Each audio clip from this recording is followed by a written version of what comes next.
Thank you, Your Honor. Good morning. 6 Colorado voters, 4 Republicans and 2 independents, brought this case to ensure Colorado has a fair election among eligible candidates. Trump incited a violent mob to attack our Capitol to stop the peaceful transfer of power under our Constitution. That mob got within 40 feet of Vice President Pence after they chased him from the Senate floor. That mob tried to hurt and kill our elected leaders. And we are here because Trump claims, after all that, he has the right to be president again. But our Constitution, our shared charter of our nation, says he cannot do so. And Colorado law says this court must ensure that only eligible candidates appear on our ballots. Now, this case has 4 basic components. Trump took an oath as an officer of the United States. January 6th was an insurrection against the Constitution. Trump engaged in that insurrection, and the Secretary of State enforces constitutional qualifications, and this court can order her to keep ineligible candidates off the ballot. Now, turning to the first element, there's no dispute Trump took an oath as president. That's stipulated. I'll address their novel claim that his oath somehow falls outside of the 14th Amendment later. And what happened on January 6th was an insurrection against the Constitution. That's not in serious dispute. Trump's own impeachment lawyer admitted as much. Many others have found it. We'll hear today and tomorrow from 3 people who were there that day. First are 2 officers, Officer Danny Hodges and Officer Winston Pangine. They fought the mob. Hand-to-hand combat, you'll see. We'll also hear from Representative Eric Swalwell, who will explain how that mob disrupted the core constitutional process of the peaceful transfer of power. We'll also hear from Professor Gerard Maglioka. He is one of the nation's leading experts on the Section 3 of the 14th Amendment. He's written several peer-reviewed articles on Section 3 and many articles and books on the history of the 14th Amendment. He will explain that when the 14th Amendment was ratified, insurrection against the Constitution referred to any public use or threat of violence by a group to prevent or hinder the execution of the Constitution. January 6th easily meets that standard. Trump assembled a violent mob that tried to prevent the constitutional transfer of power and did, in fact, stop that transfer of power for some time. Now, turning to President Trump's role in all of this, he engaged in this insurrection on January 6th. He began by undermining the process for selecting our president and sowing doubts about elections. This early pattern of behavior shows Trump's use of common extremist tactics, using language that played into existing conspiracy theories. He was a leading proponent of the birther myth about President Obama. He questioned the validity of elections, even the one he won in 2016, claiming he actually got millions more popular votes than he really did. And leading up to the 2020 election, he developed a plan to cast doubt on the results. And after the election, he quickly focused on the January 6th transfer of power to disrupt the peaceful transfer of power. In December, he started laying the groundwork for disrupting the constitutional process on January 6th. On December 19th, he posted that there'll be a big protest in D.C. on January 6th. Be there, will be wild. A week later, he talked about never giving up. See everyone in D.C. on January 6th. See you in Washington, D.C. on January 6th. Don't miss it.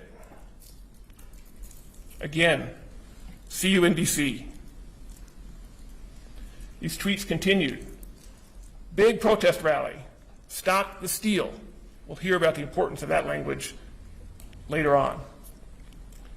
Again, talking about the 6th, over and over again. Here he retweeted a claim that, quote, the cavalry was coming. we'll hear about Trump's invocation of military terms to support and rile up his supporters. More admonitions come to D.C. on January 6th, over and over and over again.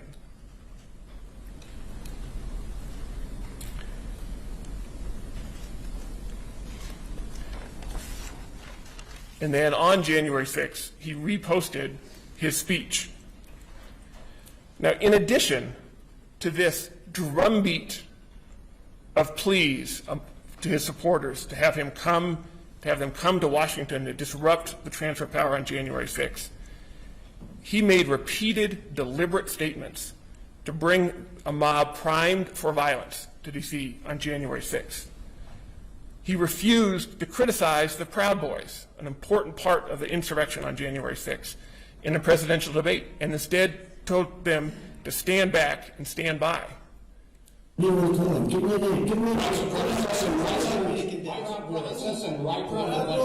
Stand back and stand by. Leading up to January 6th, he praised the Trump train, which was a group of trucks that intimidated and forced Biden campaign workers on a bus off a highway in Texas. He tweeted, "I love Texas," with this video. 3, 2, 1, go! Welcome to the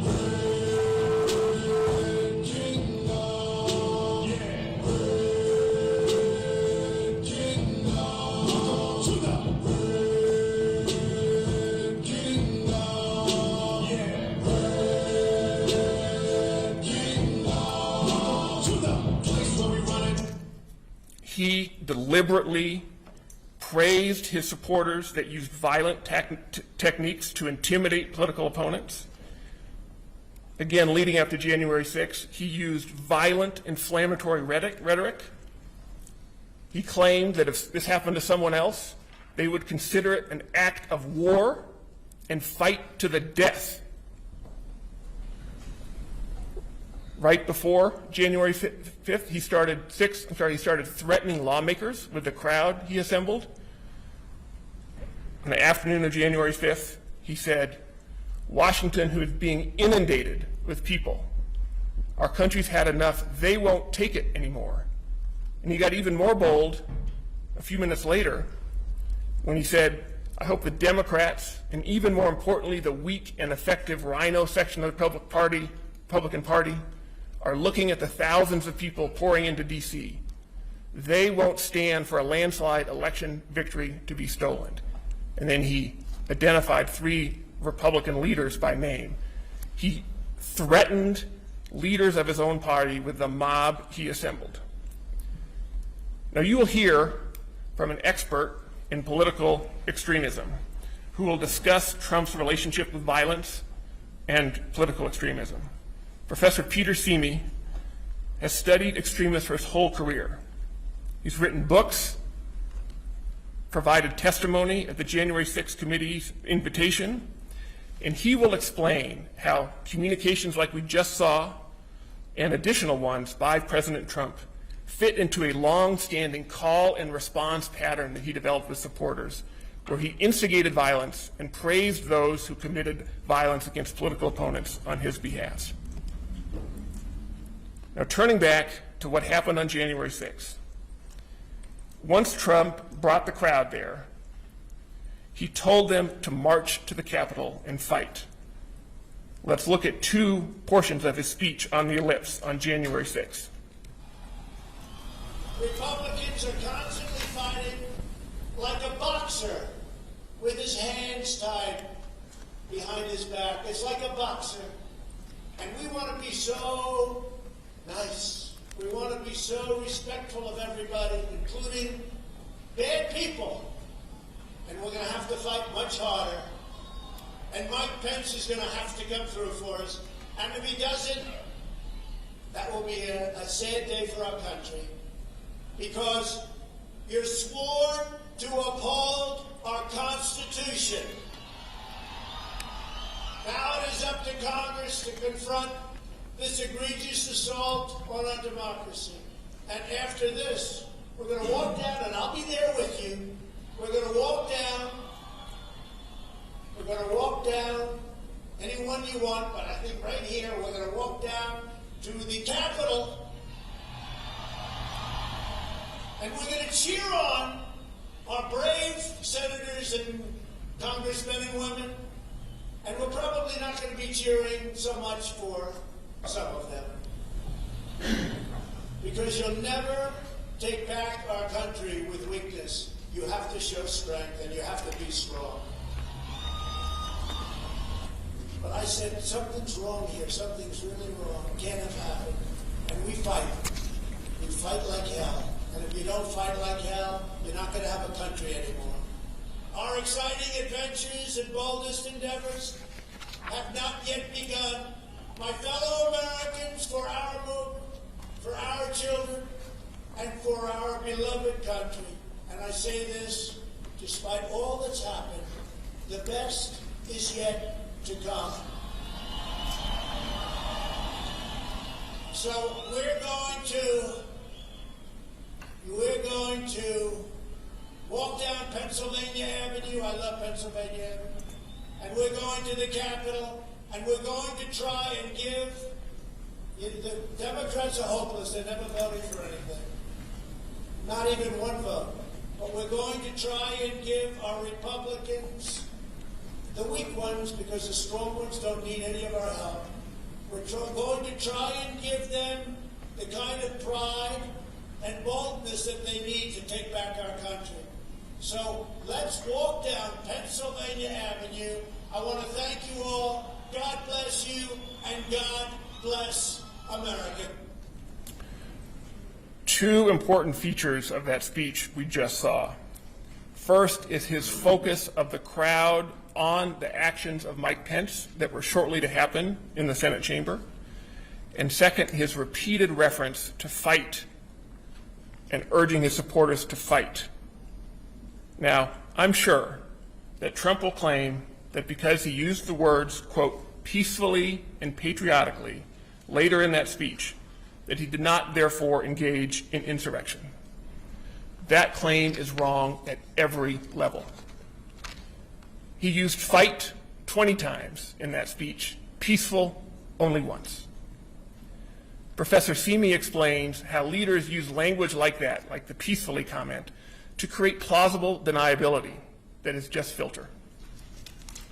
Trump well knew how his reporters would respond. He saw what happened when he told the Proud Boys to stand back and stand by, and how they treated that as an endorsement.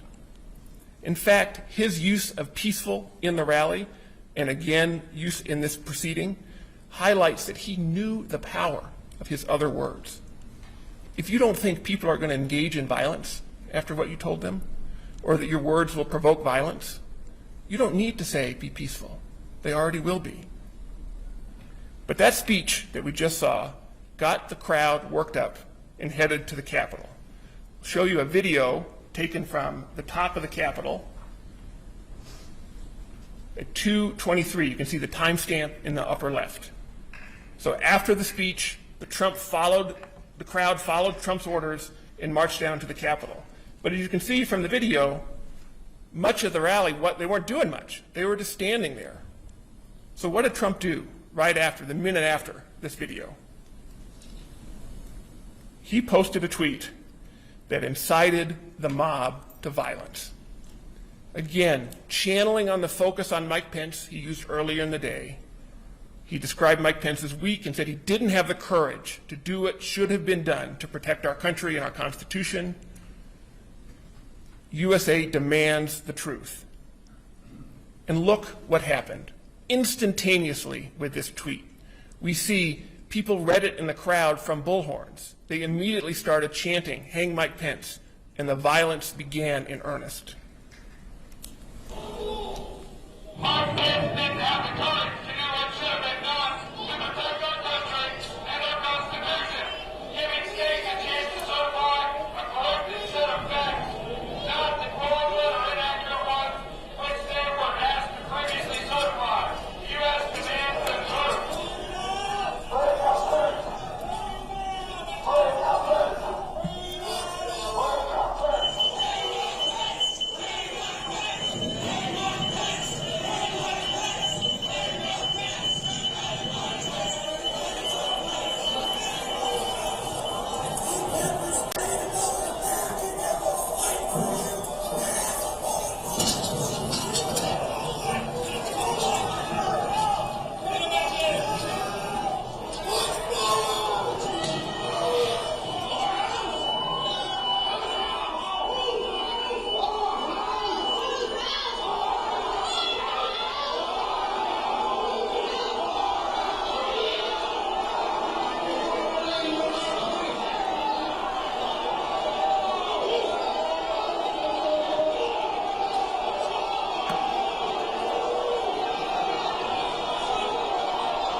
fucking people. Look at this fucking man.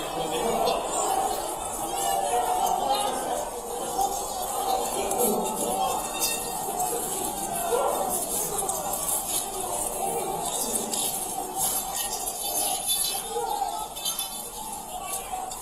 We need an area for the House members. They're all walking over now. Who's coming?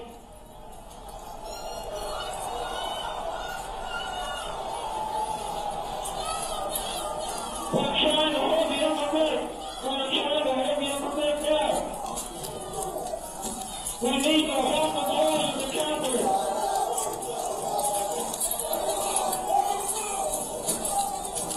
I need court support.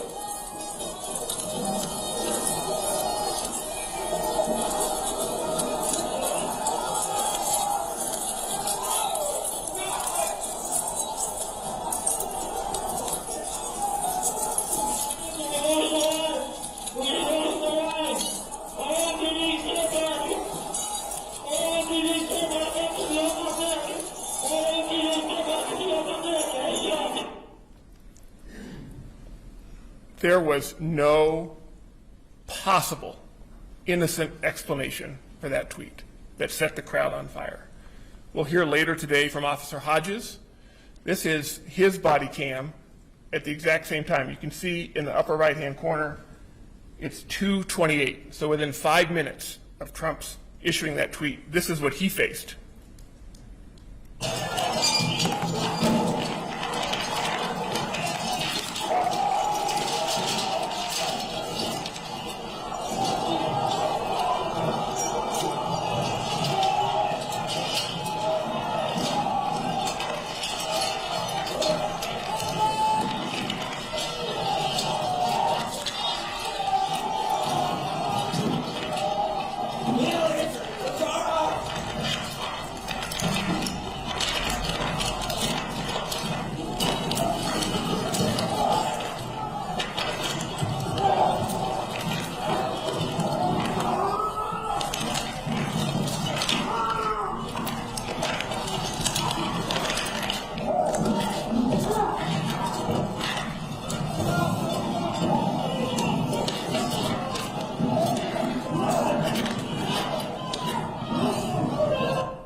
So within 30 minutes of the tweet, we see the picture from the same vantage point we saw before. The crowd had overrun the barriers, but this was the back of the crowd. This was a crowd that was not the front line of the attack, of the assault on our constitutional process. We have video where it shows Officer Hodges within 30 minutes of the tweet. He had retreated to the tunnel and was trying to defend the tunnel against this mob.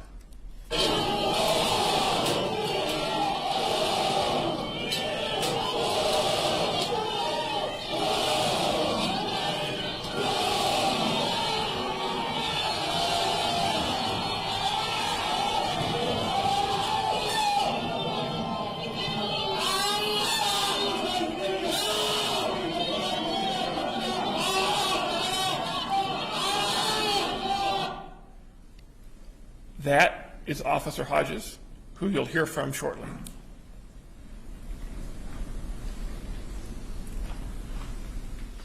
This was an insurrection that Trump led. As we've seen, he summoned and organized the mob. He gave the mob a common purpose: disrupt Mike Pence's certification of the election. He did that by inciting the mob at the Ellipse. He knew that mob was armed and dangerous. He told the mob to go to the Capitol with him.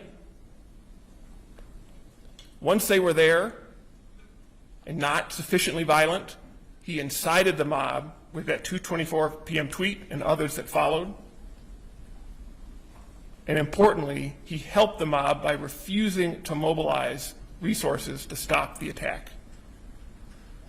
He spent 3 hours watching it unfold on TV without doing a single thing, even though he was the most powerful person in the world. Now, what does Trump say in response to this overwhelming evidence? He says a few things. He says, hey, I said peacefully in the speech, so I didn't engage in the insurrection. And we already talked about that. That peacefully proves his intent. He then says, I wasn't there. I did not engage in insurrection. But he did. He kept quiet. He tweeted inflammatory statements that incited the mob and watched the mayhem unfold for 3 hours with doing nothing. He continued to try to pressure Congress to do the mob's bidding and overturn the election. And lastly, Trump says, others failed to protect the Capitol.